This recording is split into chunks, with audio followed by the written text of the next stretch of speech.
जय श्री राम सभी दर्शकों को नमस्कार। हम पहुंचे हैं हिंदू धर्म रक्षा सभा के कार्यालय में कुलदीप जी के पास एक बार फिर सवाल लेकर। और सबसे पहले मैं राष्ट्रीय युवा दिवस की सभी देशवासियों को शुभकामनाएं देता हूं।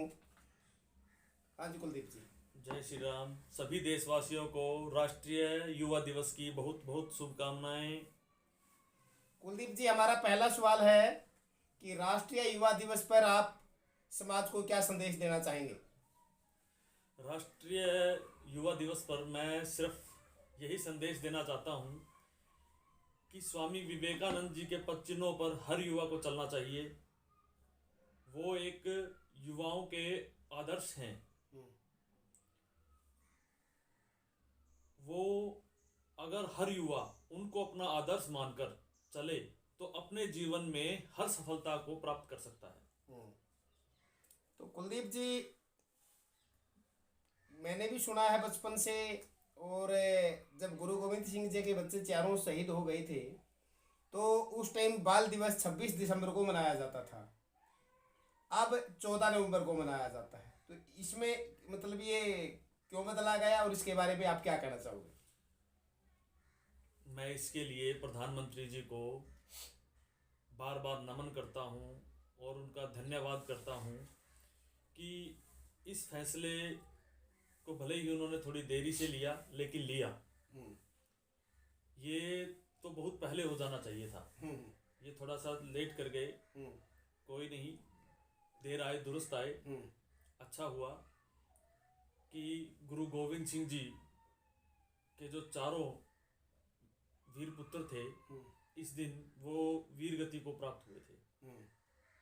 तो इसीलिए उनके नाम पर वीर बाल दिवस नाम जो है वो रखा गया है। बहुत बढ़िया। तो कुलदीप जी, अगला सवाल था कि जो नेहरू जी को चाचा नेहरू कहते हैं, इसके बारे में आपकी क्या राय है? देखिए, चाचा तो वो जिसका है वो मानते ही हैं, हम तो नहीं मानते। ये राजनीतिक स्टंट था इनका।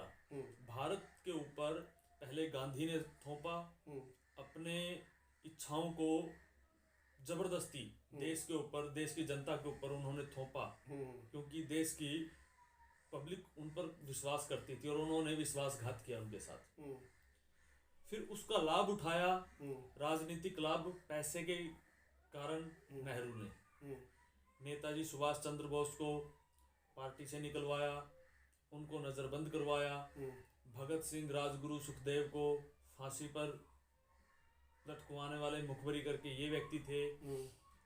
चंद्रशेखर आजाद की मुखबरी करके उनको भी पकड़वाने वाले और मरवाने वाले यही व्यक्ति थे।